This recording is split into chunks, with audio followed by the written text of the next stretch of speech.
Jim. He's dead.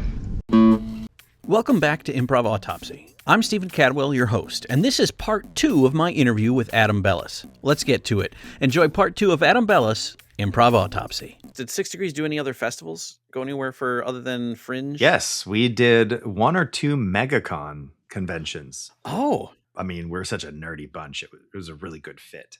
Yeah. And honestly, that was probably, I've got the photo. I should dig up that photo. There's a photo we did a selfie of the 6 Degrees crew that did that show at MegaCon. There must have been 350 people in that audience. It was a big room and it was full. It was amazing. We didn't do the long form. We kind of kept it to the short form bits of it. So just because that's going to be the way the audience was. We had like a big inflated 20-sided die. We were doing like a D&D thing, role-playing game. It was just super nerdy. That was really fun. And actually Penguin Knife Fight, which was another independent group that, were you part of Penguin Knife Fight? No. Okay. I forget who all was in that. But 6 Degrees was kind of like waning and on its way out, and Penguin Knife Fight just scooped that up. So I think they did a bunch of MegaCons, and which that's awesome. I'm glad. If we helped at all, I don't know if we did, but if we helped at all make that space for them, high five. Yeah. But that's cool. I mean, improv's kind of nerdy, so I think it just kind of goes with conventions. So yeah, there's a Venn diagram there. There's definitely some overlap. Yep. Anna and her husband produce shows for cons. Oh. So they do designated debaters. They produce for cons. And I forget, there's another one that they have kind of in their wheelhouse or their stable that they produce for cons. I think one of the contracts dried up, but I think they have another one. So I don't know how the con industry works, but I'm sure it's deeper and weirder than I know from the outside looking in. Yeah. I mean, I go to conventions. I go to Dragon Con every year, like 18 years now. But I was going to mention the Sarasota Improv Festival. We did do that. 6 Degrees was there. Oh, nice. 2013. Okay. Only 1 year. What year of the festival was that? It had just been a pretty early year for Sarasota, right? It was. I don't know when they started, but yeah, it was 2013. It couldn't have been too early. They had a few theaters running. That was cool. Okay. Oh yeah, that was really cool. They did like this whole like all play jam at the end of the thing, and it ended with this Game of Thrones rap that just killed. And somehow, like I don't know, the lights went out with like a bunch of guys holding me up, like I was a champion. I don't remember the details, but that was a big house too, and that felt good to be with all those expert players just from all over the country. Yeah, that was an amazing thing. But yeah, 6 Degrees we had to be like 3 or 4 venues running simultaneous for that festival. Oh wow, nice. Yeah, so it couldn't have been too early. No, it's probably older than I thought. It might be. It seemed established. They knew what they were doing. So we 1 year at Sarasota, a couple years at MegaCon. Oh, and we did some work with this Orlando Science Center. Did you ever do any of those? No, I was around when that was happening, but I think it was either classes or it was work that would have gotten in the way. Okay. But I remember that happening. Yep. Ironically, History Bluffs might go to the Science Center. That's actually the February and March shows that I was talking about. Chris Berry, who's a senior member of History Bluffs, he's been there since the beginning. He's got a lot of great connections in the area, and one of them is the Science Center, doing the entertainment there. So our game show, it's completely themable because it's 2 truths and a lie about a central topic. Yeah. So whatever science topic they want to be pushing, if they have an exhibit about Albert Einstein's relativity, sure, let's do that. We could absolutely do 2 truths and a lie. So it's very themable. So I think we might have caught their attention with that. Nice. Yeah. So that's kind of a neat little timeline connection from 6 Degrees to History Bluffs. Yeah, so we did that, and I want to say we did 6 Degrees did something with UCF with the engineering group. I feel like you might have been in that one. I don't know. We went to UCF and we did some show in a lecture hall. It was weird. I don't recall. It seemed like we may not have been the right choice for that. We did our best, and some people laughed. It's fine. It worked out. But that was a kooky one.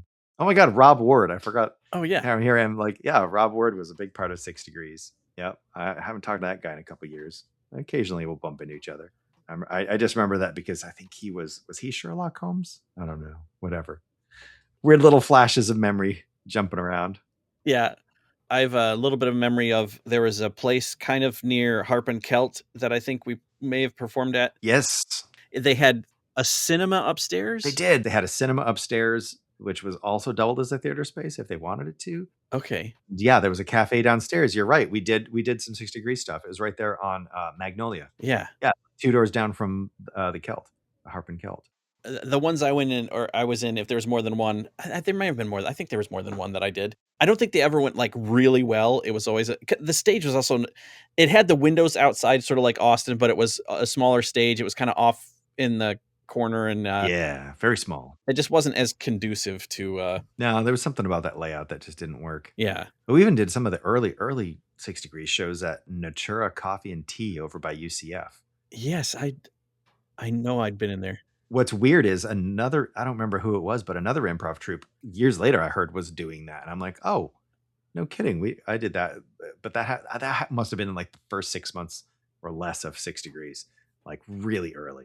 Did anyone live over there? Because that's a bit of a drive. I mean, I was always in the Winter Park area for, because I'd worked at Full Sail. So for a while I was like in the, like Winter Park, Castleberry, Winter Springs area. So yeah, I was over there. For a while, I think Simon lived in Castleberry. So yeah, we had some presence over there for a while. Okay. Yeah. What is the hardest fail you've experienced or witnessed, do you think?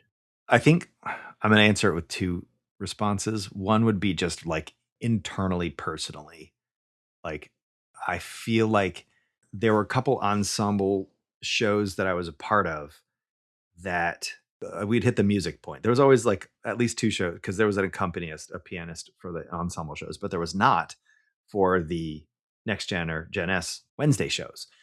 And that always frustrated the crap out of me because they would be like, "Hey, you're doing great on Wednesday. Come on over to the weekend and do a show." And it was like, "Great, cool." So we do music here. And like, "Oh God, you do what here?" I mean, it wasn't a surprise. We would know that, but my point is, you couldn't practice that. And in the very nature of improv and improv performers, we would do the thing like, "All right, Adam, you're in this scene, and this person and this person, you're going to do this musical about whatever, Tonka trucks, or and then so like they do it, and then someone would sing a verse like really well. It's like, oh, it's like Robin Pedretti or somebody, right? And they're like, oh, they're knocking it out, and then they'd like hand it to me, and I just fail, like, but it was because the other performers would look at me with such confidence and joy, like, I'm giving you this beautiful light, this ball of light. Take it, Adam, and run with it. Do something, do your thing, Adam. And I was just like, I'm just gonna murder it and bury it in the ground. And it was sad though, because like it was such a feeling of personal failure to me, and like, because I knew why, but it didn't matter. I just feel like I was letting them down. I was letting me down. I was letting down the 100 people who bought tickets to that show, and and the whole while, like, you're trying to fail with joy, because that's the only thing you can do in improv if you're not doing the scene right. You fail with joy, but it's hard to when you're suddenly beating yourself up about that, right? Yeah. So that hurt, man. That cut deep. Those moments of just being like, and I don't know how to do this verse. Like, it's not coming to me fast, and the pianist is going, and like, that's the worst. Like, I can do improv all day because if I'm setting the pace, but when a pianist is setting the pace and the rhythm of a song is setting the pace, I'm out, man. It's not good.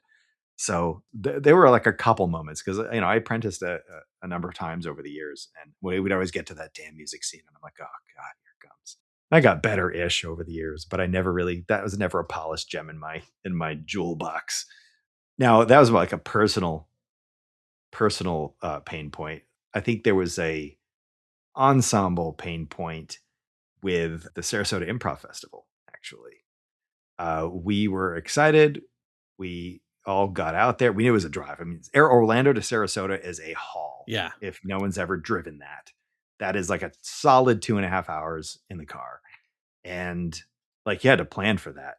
So some of us got there early. Not everybody in the ensemble got there with a lot of lead time. And it became this, like, it was getting tight. It was getting tight. And there was like this really ugly mix of nervousness, frustration, feeling let down. And then all of a sudden, when everybody got together to do what we were there to do, there was this just dark oil slick on the emotions of everybody.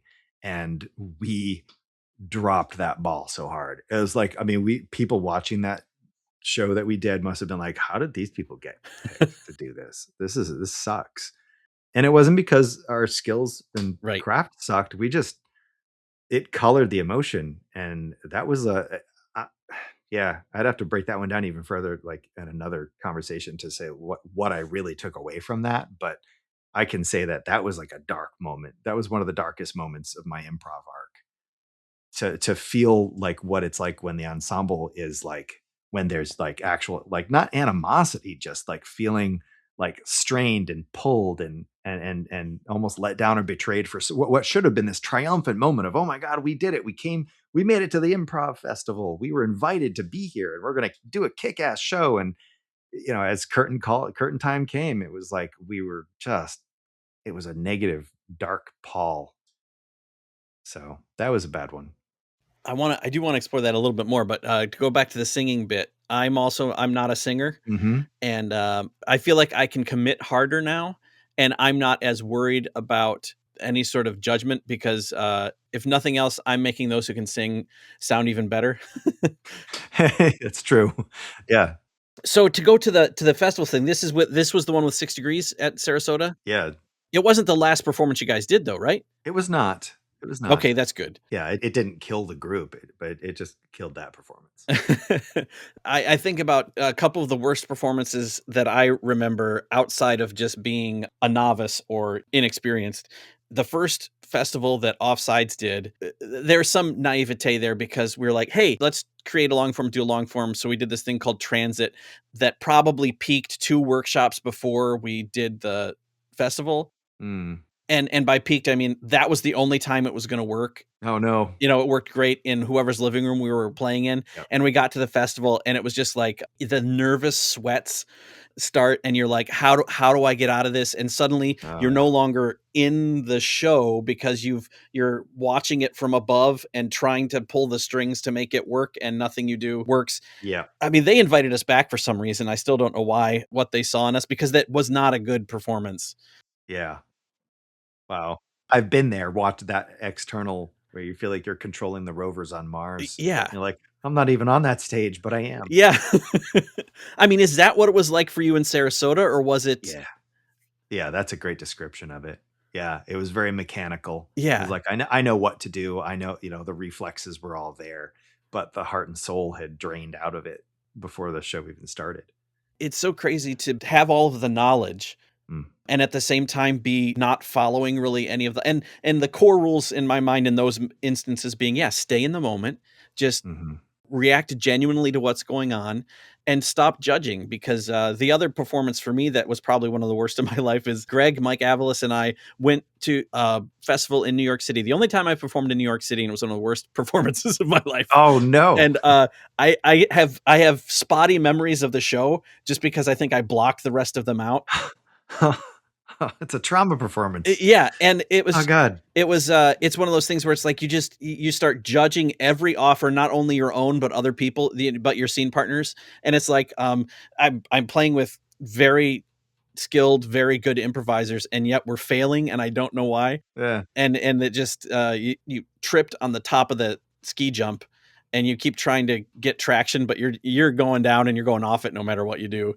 Yeah, 'cause gravity's gonna do its job, Yeah, and yeah, you're here for the long haul. You're in it. yeah, Yeah, that's the scariest thing about being on stage is, like, you're in it, and frankly, like, the reason I went with improv instead of scripted work is because like, I don't have to remember lines, this is great. Because 'Cause I'm like, I'm great at knowing, like, the general picture or, like, we're going in this direction. I don't know how we're getting there, but we're going that way, right? Like, I'm great at stuff like that. I'm rubbish at remembering lines.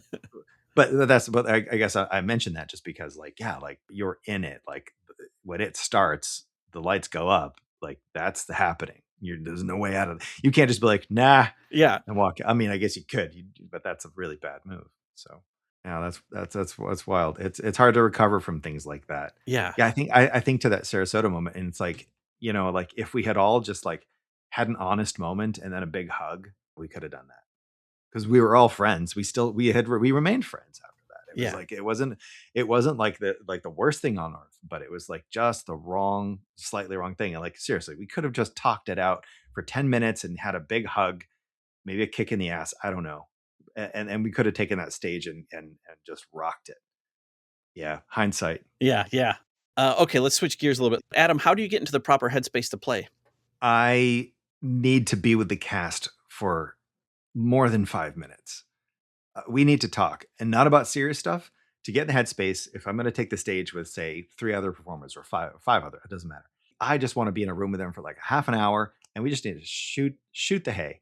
I don't care if it's current events, what happened today, what you had for lunch, just a show you watched. Like, let's just start talking, because the magic of connecting humans to humans happens in those moments. It's got to be casual, but it's purposeful. I mean, I feel like if you put me in a room with for 30 minutes with any improvisers with any level of experience, I think we could do a show after that. Yeah. But you can't just walk in off the street. And it's funny is I'm literally talking about the example of Sarasota. That's what happened. Like there was no melding time. Yeah. But this does harken back to like the green room before the SAC shows, or or at Austin's when we would all be standing in line getting our coffees or whatever before the showtime starts. Like, what do we do? And then we'd go out back behind, beside out the door beside the building. Yeah. Like it was that. And sure, we would do warm-up games, but like not for the first few minutes. We're just talking. So to me, that's show prep for improv, because improv is not, it doesn't matter what character, what setting, what games you play, how the lights are, whether you're mic'd or not. Like none of that is what makes an improv show. It's how the humans are gelling together, who Yeah. are showing you those stories and telling you those tales. And that's, if you can't bring them together in this one sloppy ball of happy human, you're not going to have a show. Sloppy Ball of Happy Human is a great team name. Yeah, I'm going to workshop that. We're going to go on the road with that. I love it. Eventually just known as Sloppy Balls, and then it's just weird. It's yeah. Do you have a favorite a favorite ask? Boy, it's been too long since I've been on the stage to have one jump to my mind, but I would always try to get something different, because I did that whole, I was like opposite tourist prov. Like I'm just assuming these people came to the last 5 shows and I don't want them to have to answer what's a non-familial relationship again. I think I would ask where you'd go on a trip, but I would box them in a little bit. You know how it was like, it's easier to say, like, instead of give me an object, if you say give me a red object, right? You start to hone in on specificity. It helps them. So I'd say, like, I think I did ask this one a lot. Where would you go on a vacation, like if you only had like 3 days off at $1,000? Oh, nice. Yeah. Like, I mean, maybe I think I fudged with the numbers a little bit, or the days, but I would always kind of just I'd box it in. So like, you're not, it's because if you say, where do you want to go on a vacation? People say, oh, Tahiti, Hawaii. I want to go see the Eiffel Tower. It's like, well, hold on, let me dial this down. Yeah. And I got some great things, like state parks where they would grow up, or like these cliffs on the shore or something like that. It was cool. Yeah. Got some great settings out of that, if I recall. So yeah, that's it. It would basically, the summary of that is the regular get fours, but find a way to box it in some unique way. So it's not really a unique get for. It's just boxing it in a certain qualifier. Yeah, in hopes of getting something other than Disneyland and bowling. Exactly. Yeah. That's probably what inspired me to box them in like that. I was tired of the same answers. Well, in that vein, what is your least favorite suggestion? Actually, because I did so many improv shows here in Orlando, my least favorite was theme park. Yeah. For 2 reasons. Number one is, at a theme park, anything can happen, right? So you're not going to amaze people like, oh, that's a spaceship. Well, of course there's a spaceship. We're in the Magic Kingdom, apparently. Like, that's not new. Yeah. So I felt like it took the wind out. It was almost like it was just a dream, like how that Right. kind of give permission for anything to have happened and it's not remarkable. It's the same thing with being in a theme park. Like and then there's a volcano. It's like, yes, we're in Volcano Bay, Universal Studios. You just pulled the rug out from that. Thanks. The other reason I hated that as a suggestion was because I was one of the few people on stage during those shows who didn't have a job at Universal Studios or Walt Disney World. And so suddenly there's these real deep cuts that people can make that I don't pick up on. And so here I am on stage trying to like keep up with the offers and the building of these stories. And like, I don't get it. I haven't been in the tunnels or whatever, Yeah. So that's my least favorite suggestion, was theme park. I'm like, no, I'm out. What's your favorite way to burn a suggestion that doesn't inspire you? Ooh, just time jump it. Just go right past it. Like if this is a suggestion of like the birthing, like birthing of a baby. If I just didn't feel like that was great, it would just be like, and it's a boy. And then like, years later in college or something. I mean, not that abrupt. I wouldn't be jerk about it. But yeah, time jump it, because I think there's no suggestion that's so horrible you can't see, like, well, let's see what the ripple effects of that were, or like, where did that lead? They could say like a boat, and like, okay, oh, we're here at the island. Let's, off board. Let's go swim with the hogs. Yeah. That's a Caribbean joke. Ah, this island has a volcano. That's right, because it's Volcano Bay at Universal Studio. See, but yeah, just kind of time jump. Like use the suggestion as the start, which is funny because that's actually antithetical to some of this guidance you would get from early level improv teachers, which is like, don't just immediately do like find your way to the suggestion, right? If the suggestion was chalkboard, be it like it's a professor trying to train this young child to know math so they could be a rocket scientist like their father. Well, here's this chalkboard. You get to the chalkboard and it becomes the relic that solves the scene. That would be the normal guidance, right? So if it's a suggestion you hate, just be like, and that's my chalkboard. Ah, crap, it broke. Well, let's go find something else, whatever. Just Yeah. start. Yeah, that's how I'd burn it. Just start there and plow past it, but not disappoint the person who gave it, but by giving you a story that's related. Like, actually bring it forward in a sincere way, but don't sit on the Yeah. part you didn't like. What do you look for in an audience volunteer? I look for someone who is not a clown. I don't want the person who wants the attention, Yeah. because that is the opposite of what we learned. So one of my favorite things from one of my favorite people in the world, Gina Hunter, her mantra is make each other look good. She would actually chant it like ahead of shows, make each other look good, make each other look good. And that's the one thing improvisers do that clowns don't. Right. Or I say class clowns. I don't mean a true Right, clown, right. as the great Tony Vellante taught me through one of his Fringe shows on the nose. He taught us what real clowns are. And that's a whole other discussion. Real clowns are awesome people with great missions. But I mean the people who like want the spotlight on them. They want to be the center of attention. It's all about them. Like, that is not how improv works at all. And I don't want another person on stage that brings that energy, right? And who are trying to point to me, look how funny I am. Yeah. It's like, no, no, no, no, no. Make each other look good. Be a gift giver. That's a big deal. Are there any tells to indicate to you that that person is one of those people? Is a ya clown? Yeah, it's a body language thing. I swear. I mean, I feel like I can look at somebody and you can tell, because they'll do something and they'll immediately like either side eye or straight on look at their friends and people around them for validation. Yeah. And people who are seeking immediate validation for every little thing that they do, like, that's a big tell. People who are like, but whereas, the opposite of that, where it's, is like, somebody who's just like looking ahead, like, where am I going? Like, oh, me talking to me, you can see it in their body language where their focus is. Yeah. Don't pick the people that are clearly seeking validation with like micro validations, Yeah, yeah. right? I mean, sure, everybody wants to, like, they go up on stage, they come off stage, they're gonna look at their friends like, "Oh, was that fun? Was I good?" It's like, that's fine. That's a big validation for the whole act of volunteering on stage, but the micro validations, that's a trouble, if you ask me. Yeah. Adam, how would you describe your onstage persona? How is onstage Adam different than offstage Adam? On stage, Adam on an improv stage is much faster because there's no risk.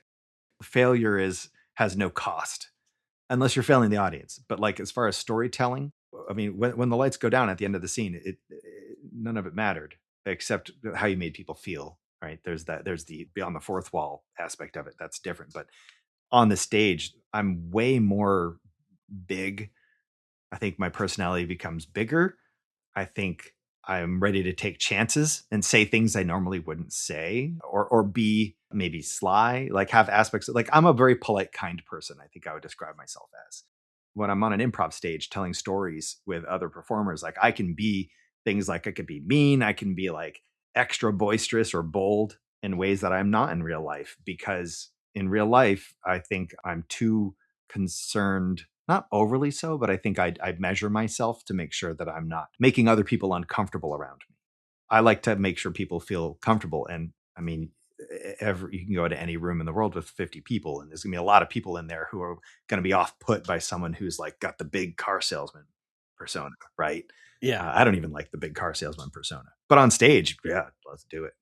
So yeah, I think that's what it is. I'm less concerned because I trust my fellow improvisers to trust me to be as big and crazy and wild or evil or fiendish, you know. Yeah. And there's no real life stakes to it. So real life stakes is what separates. You know, if you ever hear somebody say like, actually, Laura said this. She when she first met me, she came to some shows and she was like, "Oh, I've got a passionate wild man on my, finally," then she. Then she realized the disappointment that I'm actually far more measured and timid than my onstage persona. Yeah. So, but it's because there's no stakes, right? So, So on stage, Family Automart, okay.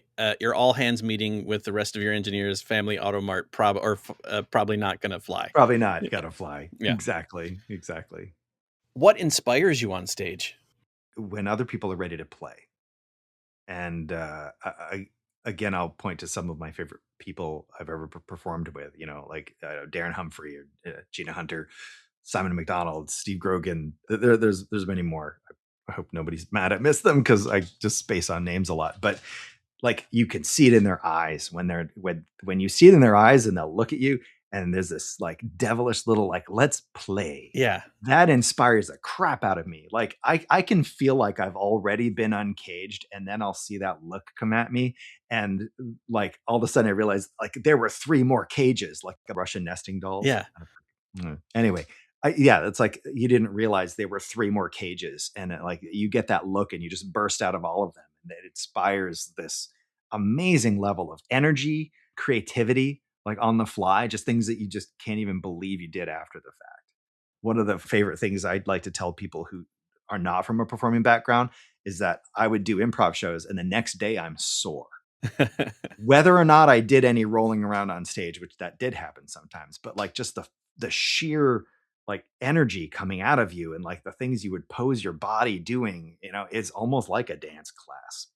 And it's like that level of energy is only inspired in me. I can't self-generate that, which Yeah. is why improv has always been perfect for me, I think. I can only be led to that level of expression if I'm on stage with other people who have this trust, playfulness, and energy in them too. And when they bring it to my table, I reflect that back probably threefold, Yeah. I'd like to think. So you are a supercar, but you can only really put the hammer down and unleash the potential when the person next to you at the stoplight revs their motor a little bit. Yes. Yeah, that's exactly it. You may have already sort of answered this a little bit with the Sarasota story, but is there Hmm. anything that shuts you down or takes you out of it on stage? Well, it's actually similar to the question I just answered, but in inverse. What takes me out of it is when I'm with somebody who is not ready to play, not ready to give instead of take. Yeah. Actually, that plugs into your question about volunteers. So, really, it'll take me out of the scene if I have to start using brain cells to figure out how to work around someone else's energy that's not appropriate for the stage, scene, or game. Right? Yeah. If somebody's having a real bad day and they're just throwing offers to the ground, it's like, all right. So not only do I now have to execute the improv craft and perform to an audience, but now I have to like second guess your responses so that I can like work around them and play defense as well as give the energy. Is like, oh, come on. Like there's only so many brain cells you can use on stage at a Yeah. time. And that kind of goes the same. Like if I happen to pick an audience volunteer who is really an attention seeker, instead of going, coming up to the stage to play, they just wanted to be in the spotlight. It's like, okay, now you got to work double. The mental load it's real. Yeah. Anyone who's not an improv, if you tell them you're an improv, comedy performer, they're like, oh, I couldn't do that. I can't think that fast. It's like, no, you're right. There's a lot to do.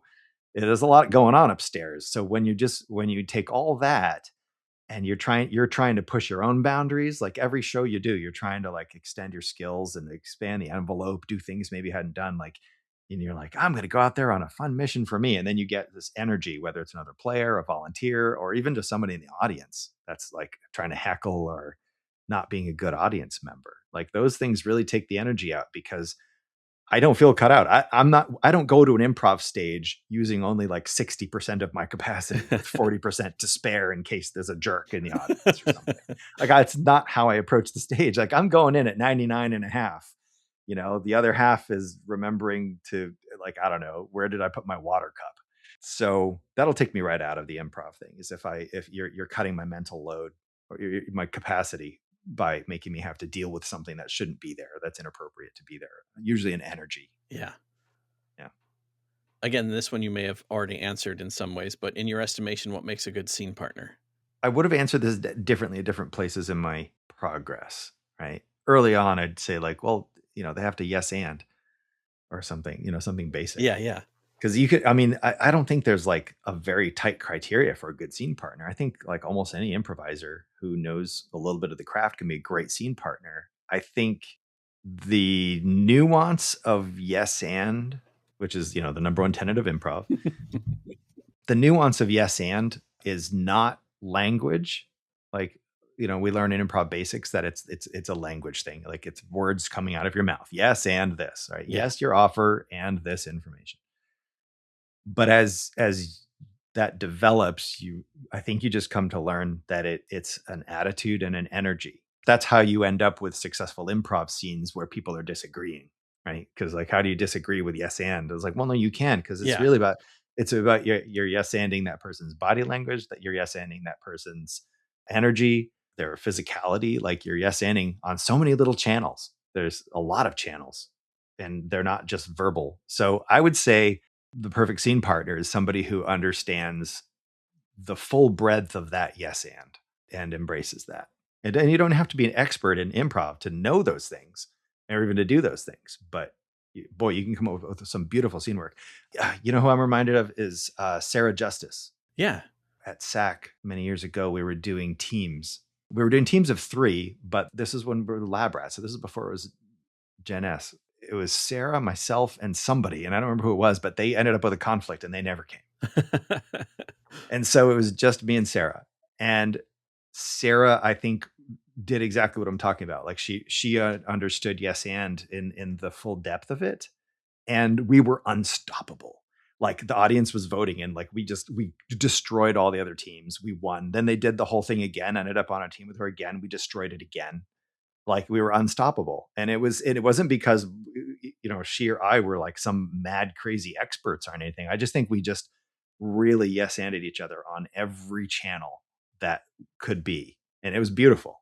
It was beautiful. Like like every scene was like, it wasn't even trying. Like it didn't even feel effortful. It was probably the most effortless improv I ever did with Sarah Justice, which is really interesting because she's a very distinct personality, like in real life, and not like me. Yeah. Like she and I are like worlds apart on many, many categories of our lives. But she got it. She understood. She understood the assignment. and she and I absolutely connected like crazy with that. It was really cool. Is there any advice you would give to your younger self? Go watch more long form. No, really. It's good advice, but where? Well, yeah, that's the problem, isn't it? I've heard it said that long form is improv for improvisers, right? Nobody really wants, the people off the street don't really want to come see long form. And the reason is, yeah, where? I guess it'd have to be festivals. That's the only place you see a lot of long form on a regular basis. But I mean, without answering the where question, but I'd go see more long form or understand it more. Yeah. I think I spent like way too long not studying the academic parts of improv. Like there are books I could have read. I mean, there's great improv books that have been written that I still haven't read. But I think I just kind of like, I was winging it, because I was kind of a small fish in a medium pond. I didn't have to try too hard. I mean, that's not true. I mean, I did try. I did work at it because I had to work my way up the levels and all that. But a lot of it came naturally. I was put together with other people with great skills. So, I mean, I kind of struck some lucky strikes. I think I got lucky. I think if I were to tell myself some advice, I would say like, go really dig into the academics of it, because the reason I took to improv is so like I'm a very like left and right. I'm left-handed, and I don't know if that has anything to do with it, but like everything I've done in my life is like almost very even parts art and tech, right? I'm a software engineer, but I also like I used software engineering in college to animate, which is a very artistic thing and tell stories, right? So like, motion and color and beauty and yeah, that's very artistic. But I loved improv because it's technical. Like I always explained it like it's like somebody just set up this incredible intricate series of steel beams and we can hang whatever funny bones and meat on it we want.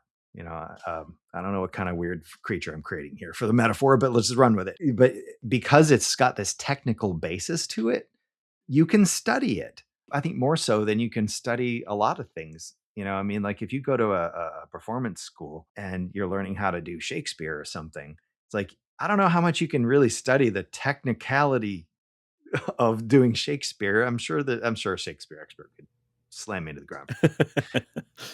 But from my point of view, there's so much technical about improv, which means you can study it. You can learn like, well, here's the hero's journey. Here are the beats of a narrative. Here are like, rules of three. Here's like, examples of yes and in large scale and small scale. Here are character arcs. This is protag, antag. Like these are technical things you can learn. You could actually read books on. I should have done that. I would have been a better performer the whole time and today if I had done that instead of just winging it and having a good time with my friends, which is great. I had a good time and I was having a good time with my friends, but I could have maybe done some more with my performance career. Maybe it could have been a career. I don't know. It may not ever have been as rewarding financially as software engineering. That's the challenge there, but that would be my advice to my younger self. Study the craft. Yeah. Don't just play with it. There might be a book in there somewhere for others that are like mine, that are whole brain instead of all right or left brained, because it seems like you're working both parts a lot. And also, just to say, for what it's worth, if I were going to write a list of people that I would say were very gamey, were very like short form centric, you wouldn't be on that list. I feel like in my memory and from playing with you, and I would credit to some extent your theater background or whatever in you drew you to theater. Yeah. That you have more of an awareness of the performance and the scene than some people who really just only rely on the mechanics of a short form game. Hmm. That's good to hear. I do appreciate that, and that tells me that I was able to grow in my own way without a bunch of side reading, Yeah. right? But I feel like there might have been greater potential there if I had really dug in and made it a bigger part of me. Do you have a favorite type of character to play? There's something deep inside of me that likes being support. I can remember back in grade school when we would kick the ball around in gym class. And like this is before we were like it wasn't like soccer, like where here's your positions and we know how. No, this is like kids kicking a ball around a gymnasium. I instinctively would hold back and stay to the defensive, like on the defensive side with the goalie. And all the other kids would run forward, right? This, undisciplined kids again in a gymnasium trying to kick the ball, be like, I want to be the one to make the score. And I would just stand back on my side of the gym, on my team side of the gym, and wait for the ball to come. And inevitably it would, and I'd be the only person there. And I'd be like, I got it, guys. Boom. And I'd be the support. And that's what I love doing in improv too. I actually don't like to start the scene, but here's the thing. If I 51% don't like to start a scene, I 49% don't want to see no one start the scene. So if the lights go up and I don't see a body moving out, like I'm in there. So I am not afraid to start a scene, but I would much rather see the scene begin to unfold and like quickly, like I'm just like cranking brain cells, like, all right, where's the need? Where's the need? Where's the need? And I'm not going to come on just for the sake of being on stage. I'm going to come in meaningfully. So when I say what kind of character, like I'm not going to answer it as in like, a super villain or whatever. I'm going to answer it as in like a sort of a hero's journey thing. Like I love coming in as the mentor character who's going to give that protagonist something that they need so that they can plug that into the narrative and forward that story really well. I like doing that. And then I'll just disappear and maybe come back later. But pretty much like I love to just support, just keep that buoyancy for the protagonist and Yeah. and the storyline going. I think I'm reminded of what, in terms of what you would do in a scene, and that is if there was something that was needed, if the scene was stalling, this is not going to be an actual example, but as an Hmm. example, it'd be like, Yeah. oh, geez, I wish we had a rope. We could climb this mountain. Adam would jump out and be like, ropes for sale, ropes for sale.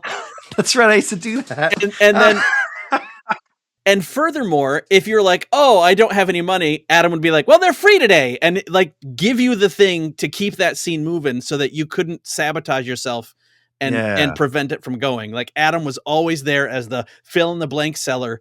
And that thing, the blank was the thing that the scene needed to keep going, that you were the obstacle that you were putting in your path. He would come out and immediately give you the thing you needed to surpass it to keep the scene going. Yeah. I was the thing for sale guy a lot. And you know what's funny is as fun and valuable as that was the scene, that those would be my lesser creative and I would say less accomplished versions of being. I'd much rather, because like my preference would have been like, oh, if you needed rope, I'd be like, I'd be like somebody with like, how do you make rope? Like, well, I'm just a sheep herder with all these sheep who are covered in wool, which can be woven. Like I don't know, something a little bit more like I'd approach it delicately, like from the instead of like, oh, what do you need? A rope? I'm a rope salesman. Here's all my rope. What length do you need? I've got hemp. I've got silk. What do you need? Yeah. Those would have been the more bold ones. And honestly, I know why I went with those because that's funny and they would make audience laugh for sure. Yeah. Oh, well, it served the scene, It was Yeah. because otherwise the scene was like, yeah, we don't have rope. I guess the scene's over. Yeah. Right. Yeah. Like, oh, we'll never get up the cliff. Yeah. Okay, if you could do a scene with anyone alive, who would it be? Other than John Lair, of course. Oh, yes. Other than, well, okay. Well, yeah, I already did. Although he was a lot of fun. I'll do a celebrity answer. Anna Kendrick is also from Maine. She grew up, I think, in Gorham, which is next to Oh. Portland. She's about my age and she grew up near where I grew up. And I find her performances and interviews to be absolutely charming. And she has this really cool energy about her. She's one of my favorite actors. And I think it'd be super cool to do an improv scene with that. She's probably been to some improv classes. Yeah. She's done a lot of work. I would imagine. Yeah, I would choose Anna Kendrick for sure. I just think she's got a super cool energy. She's got that playfulness, that look I was telling you about earlier. Yeah, yeah. Like I feel like she would look like you'd get some hairball offer from the audience, and like I feel like she would just grab it and just be like, "Let's do this thing," and I'd be like, "Yeah, we're gonna do it." And I think that'd be really super cool. If it's someone who's not a celebrity, I would just instantly pick Simon McDonald. I gotta tell you, actually, a quick story. So Simon and I don't see each other a lot because he lives like an hour and a half away. Okay, we see each other every year at Dragon Con. And even at Dragon Con, we don't see each other a lot because he's mega into board gaming and I am not. I go to Dragon Con for the panels, the NASA people, the robot fights, and he's like over in this other building up until the last night because we all stay through the whole con. And then there's this one that, like, the last night, we all go to the hotel lobby and we play games. This last Dragon Con, the funniest damn thing happened. And we were just, so Simon had this, he had brought some snacks. We all bring snacks.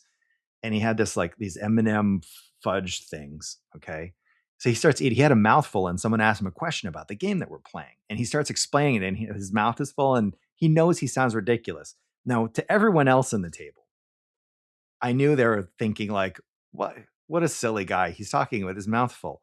But I'm listening to Simon, and I'm like, he knows he sounds ridiculous, and I can hear him making himself sound more ridiculous still because he's starting to make a game out of it. So what I did is I grabbed a I wasn't even going to eat one of these things. I grabbed it, unwrapped it, bit off a huge piece of this brownie, and then I start asking him more questions, like, and I'm just asking him more. And then he takes another bite of his brownie and he starts talking to me. And we just started one-upping the crap out of each other. Not on stage, not in front of a bunch of, just in front of our own friends at a gaming table in the Hilton lobby. And like, this ends with me force feeding him brownie. We don't even have an audience. And we're just doing this for nobody. And I hadn't laughed that hard. I don't think he had laughed that hard in a long time. Like, we were in tears over it. So if I can't get Anna Kendrick, I'm going with Simon McDonald. Oh, if I had a nickel for every time somebody said those words. The danger, of course, with Anna Kendrick is that you'd end up singing because she. Yeah. She does sing. Oh, dang it! You're right. That's a high risk. Yeah, and it sounds like the danger with Simon is that you'll both choke to death because you're Choke to death or get diabetes from eating too many brownies. Yeah. No, gotta play the odds. If you could do a scene with anyone in the pantheon of people who have gone before and are no longer with us, who would it be? The first one doesn't make a whole lot of sense, but it would be an interesting workshop. Would be Leonardo da Vinci Sure. for a couple reasons. Well, first of all, I'd have to learn Italian. That might be the big blocker, but he's already dead, so we're kind of in the realm of impossibility anyway. Yeah. But Leonardo da Vinci was an interesting person. He was left-handed. That's not the only reason why, though. He was an incredibly technical mind and an artistic mind, and he was an observer of people and things and the world. And it would be really wild if he had any performance bones in his body. It would be interesting to do an improv scene with a mind like Leonardo da Vinci. That's a little far-fetched one, but I'll back it up and say Lucille Ball. Sure. She was a clown in the Tony Bellante taught me correctly what clowns are clown. She was a brilliant mind, a fantastic performer, and had a ridiculously high level of energy. I'll bet she would have been supremely successful in improv. Yeah. Can you imagine doing a scene with Lucille Ball? That's one you're definitely going to be sore after.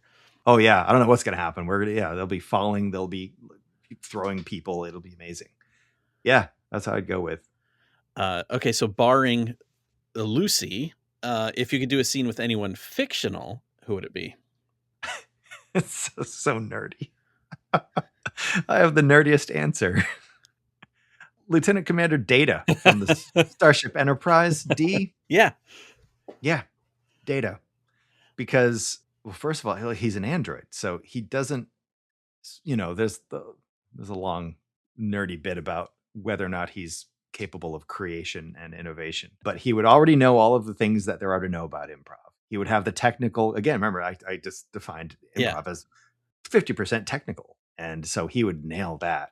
And then he would be able to borrow on whatever experiences he had and the sum of all documented experiences any other improviser has ever had. Like he's going to know, he would have at his disposal every Robin Williams sketch that was ever recorded, right?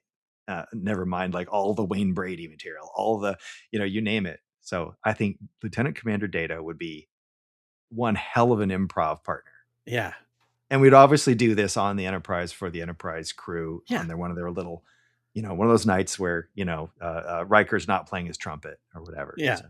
Obviously in 10 Forward, which is where they do all that stuff, because on a ship like that, there's no performance space, except for the place where I guess they'd put on those plays. Yeah, there was a play. Where Riker almost went crazy. Yes. They had a theater somehow in a Galaxy-class starship. Why wouldn't you? Yeah. So, yeah, I think Data. That'd be wild. I agree. Adam, what do you find most helpful from the booth? Charlie Downs. That's what. Charlie, how did I not even mention Charlie's name up until that? I have no idea, because Charlie was there. He was in my improv basics class with Jay Hopkins. So Charlie and I started the same day. He ended up doing a lot more of the tech stuff. But the reason I bring his name up is because he very early on mastered the light touch, the jazz. It's what you don't play. Yeah. But also he would be like rapidly building this mental dossier of the scene of like, what's it about, where it's going, contextually, what could it add, all the way up to the lights go down. He'd play a song that he had already picked that was perfect, that described the scene. Like if it was about a bright sunny day, he's like, the lights go down. Not only did he not miss sound cues and effects through the scene, but after the scene he's playing like it's a bright sunny day or something like that. You're like, how did you do this, man? He's really good at that. But yeah, so he had great offers, extremely judicious use of those sound effects and lighting. It was a great blend. It wasn't just all audio. It wasn't just all lighting, because I know some techs will lean heavier on one or the other. And it was all contextual to what was built. He was an improviser, like through and through. Yep. He was, I mean, that's kind of like an old hat statement. Like, the tech is one of the improvisers and is considered part of the cast.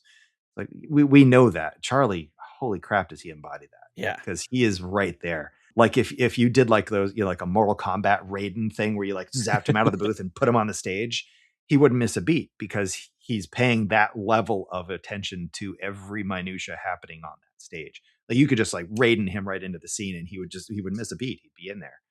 Because that's the level of connection. So what I think you need from the booth is the light touch, the judicious use of those tools, and full real-time understanding of what's happening on that scene. Like, you can't just be listening for the thing like, "Oh, I'm gonna wait until I hear somebody like ask for a door or expect somebody and they'll use the doorbell." You know, you can't phone out of this. Like, you got to be like you are on that stage mentally. Yeah. There is a group of, people that I've talked to that have shared the theater with Charlie, and his name comes up very, very often. Mm, When I chatted with him, he credits John Valinas for a lot of his knowledge and a lot of why he does what he does, even parts that John Valinas says he doesn't remember.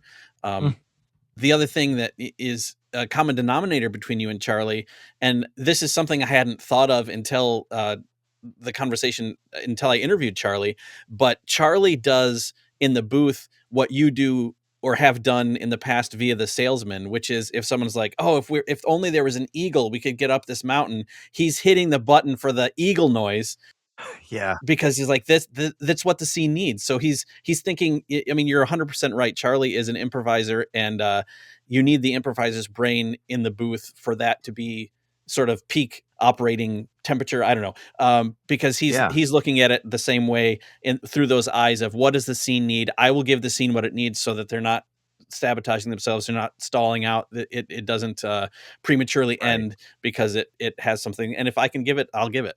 Yeah, the tech is the card up the sleeve. Yeah, It's the improviser people, the audience probably forgot about. yeah. And if people are floundering on stage and the tech can come in with that eagle soar, if only there was an eagle, that's a great one. Ah, of Yeah. course, it's Oh, right there. oh, all right then. Here we go. What's least helpful from the booth? If they aren't paying attention, clearly, but Yeah. that's a given. I mean, let's presume the question involves a technician that is dutifully doing their job. You know what's interesting is as I think about it, the booth, like in the yes and formula, I think the booth needs to be more yes with a little less and. Like it's not a 50-50. I think a good booth is more yes than and. But like as you pointed out, like what Charlie would do is he would and, but very, seldom and only where it counts. Yeah. So I think it's less helpful when the booth is like, see, if it were just a theater full of improvisers, like at an improv festival, I think it'd be fine if the booth was like throwing a bunch of offers. But I think it's important to remember that I don't think the regular audience goer is going to think about the booth as being an improviser or necessarily acknowledge them as an active part of the stage. So I feel, and this just might be my perspective, that I think it's distracting. I don't think the audience is going to expect it. Like the offers coming from behind them from a person they can't even see their face because of the way the lights are and all that. I think it's weird, and I think it changes the energy of what's on stage. Because I think like if there's three people under the lights on the stage, they're the ones making the offers. That's what makes sense to the audience, and that'll make more sense on stage. So I think it's unhelpful for the booth to be too giving. Like suddenly playing salsa music. Yeah, yeah. Like even if it like if it's demanded, give it. But like if it's like, hey, let's go out for dinner, salsa music. Like, no, we didn't choose that cuisine um, yet. Maybe we would have, but yeah, that's what I think. I think it would be unhelpful for the booth to steer it because the audience isn't in that frame. If it was pure improvisers in the room, that would be a different story. See, in those instances, you need to pull out your burn the suggestion thing and be like, "Well, this salsa restaurant's full. I guess we'll check another." Yes, exactly. Oh, reservations on a Wednesday? Come Yeah. on. Who knew? Other than laughter, what audience sound do you revel in? I think any performer would say a gasp is going to be gold. Yeah. Um, so I feel like that's a low hanging fruit. I would also say silence, but there's a stipulation. The silence has to come with enough lighting in the room. Obviously, not house lights up, but like there has to be enough lighting to be able to see the expressions on the face. So if the right expression matches silence, I really do revel in silence. There have been silences for sure that actually have inspired me to push harder and go deeper. You know, like even turn something into a monologue. That's happened. So yeah, silence with the right facial expression is a good audience response. I wonder, has anyone ever answered that question with when somebody walks out? Because As a sound that they revel in? yeah, the sound of somebody just like screw this, I'm out. No, my follow-up is there a sound that the audience could make that would make you uncomfortable, and they have said it for that one, Oh. Mm. but not for the reveling in, not yet Yeah, anyway. yeah. Okay, that would be interesting. A sound from the audience that makes me uncomfortable is definitely a ringing phone or any kind of a notification from a digital Yeah, device. And actually, that goes deeper. That's not just a sound. That's an attitude.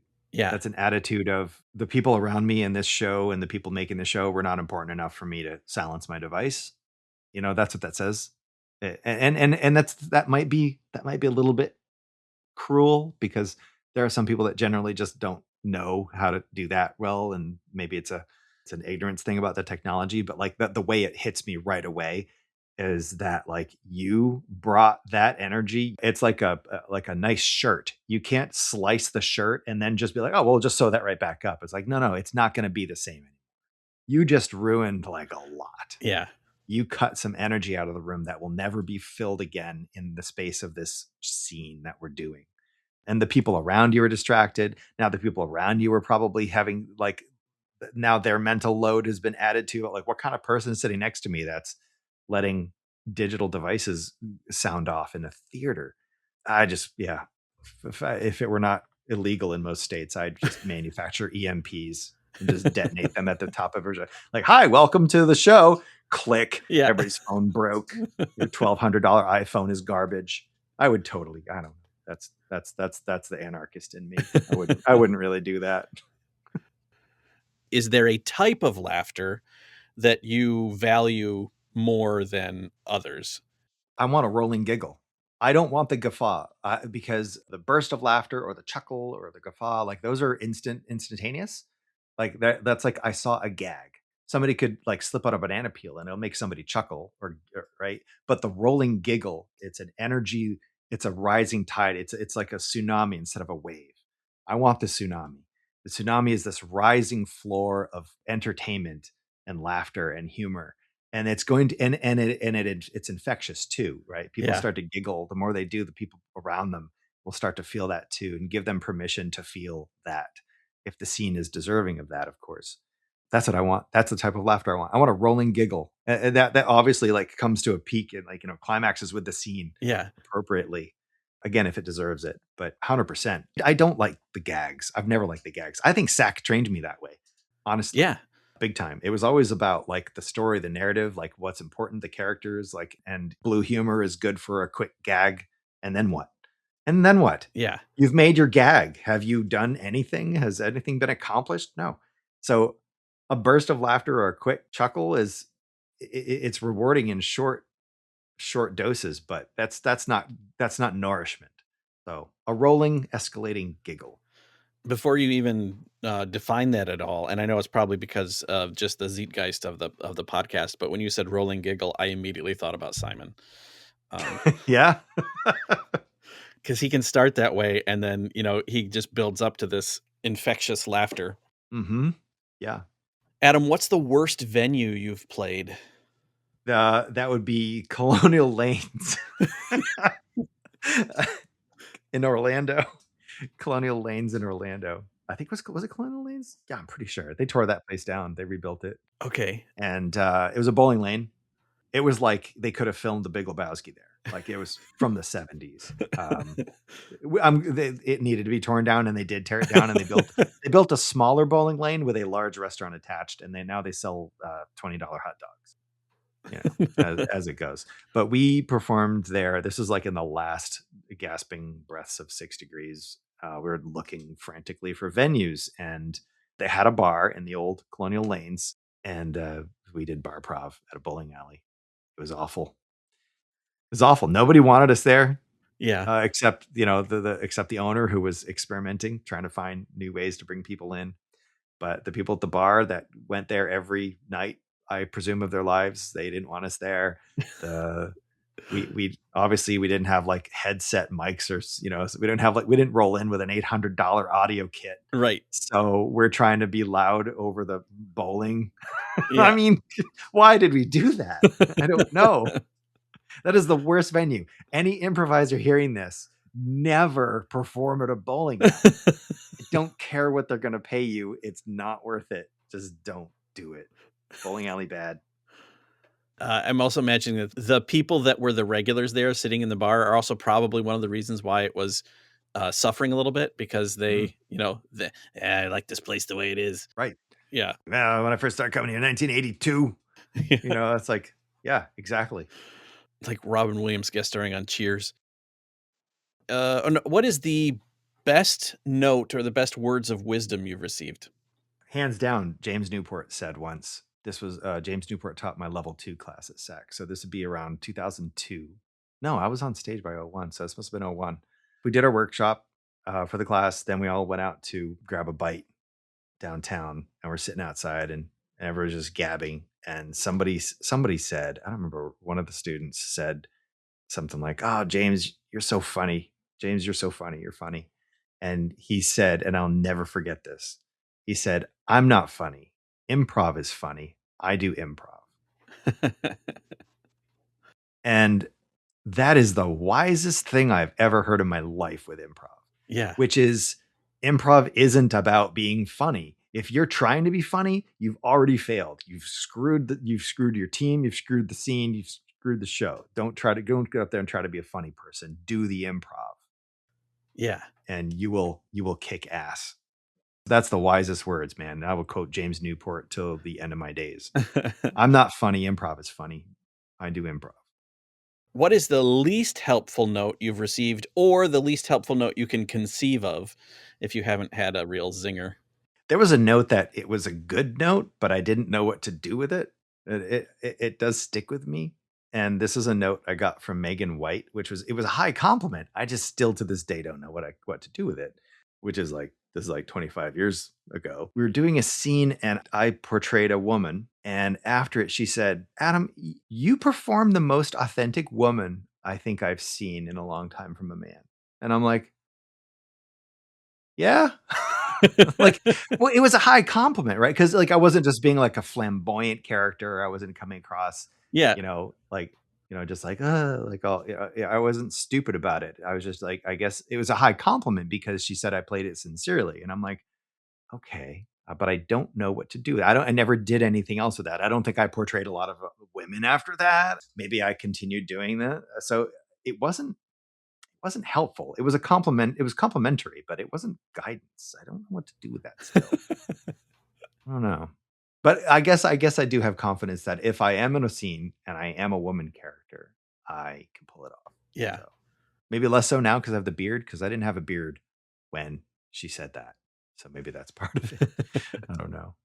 It was good. It was kind. It was memorable, but it was complimentary, but it Yeah. wasn't helpful. Yeah. It I wasn't don't know. something you could apply necessarily. Yeah, I didn't know how to apply it, Yeah. and maybe that I think that's more on me than on Megan, honestly.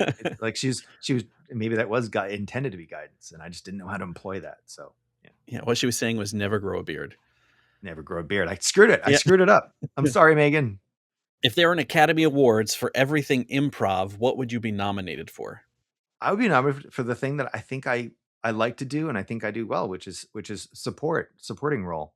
I'm gonna go supporting role. Awesome. Yeah. Or, random pimped portrayal of Jesus Christ, because that happened a lot because Oh. I have long hair and a beard. Um Yeah. I hope I always did it with some panache, never meaning to offend anyone. But like sometimes the scene would call for Jesus, and I was always the guy because I look kind of like Jesus. Yeah. Well, I mean, that's speaking of bits, one of the classic sack bits, there aren't a whole lot of like bits, but would be the if they were in a church or something, someone would go out there as Jesus, and then Yeah. John Hunter would come in, clock in, tap out Clark, who'd get down, and then John would get Yeah. up there. Yeah. Yeah. Yep. Yep. That's great. All right. If you're remembered 100 years from now for something improv related, what would you want it to be? I think to employ the tenets of improv to improve other non-improv facets of life, kind of like what Simon and I did at Full Sail, Yeah. where we had improv as a communication framework, and that was the title of our continuing education course is improv as a communications framework. Like kind of how like we use that in hopes that it would improve an instructor's communication with their students and their classes. But I think there's something even bigger than that. Like I think about all of just the way the world's going and changing, socially with digital culture and all kinds of things. I'm like, there are some companies out there trying to do that, trying to figure out how to use improv in other facets, like wellness, like there's everything from wellness apps to wellness workshops. I think it'd be really cool 100 years from now if somebody said, "Yeah, Adam, the guy who took improv and used it to do blah." Like, what if it was like how to keep astronauts from going insane while they travel to Mars? Yeah. Like, what if like making that workshop that they do in zero gravity, zero G improv? I don't know, just something like that. That'd be really cool. I'd like to be remembered for taking, because I think every improviser knows in their heart that what we're learning is powerful and life changing. Yeah. And I think we all want to share it with the world, but the whole world doesn't want to be on stage and do short form improv. So it's like, well, how else can we use this? Like, we're good people because of this. Like, we all want the world to be good, full of good people. And how do we channel this? So, man, to find that way, maybe it just doesn't exist yet. So you need to write the code for the virtual improv with Commander Data that the Mars astronauts will be doing on their trip to Mars to stay sane. Perfect. Yes. I love it. Yes. Or you'll be the footnote in some textbooks for the Bellis McDonald communication method in Yeah, scholarly texts. perfect. That's it for this interview with Adam Bellis. If he ends up playing near you, go and see him. Find Charles Fryman and I doing phone prov as bonus content on the show's Patreon. Go out and support your local improv theater. And thanks for listening to Improv Autopsy.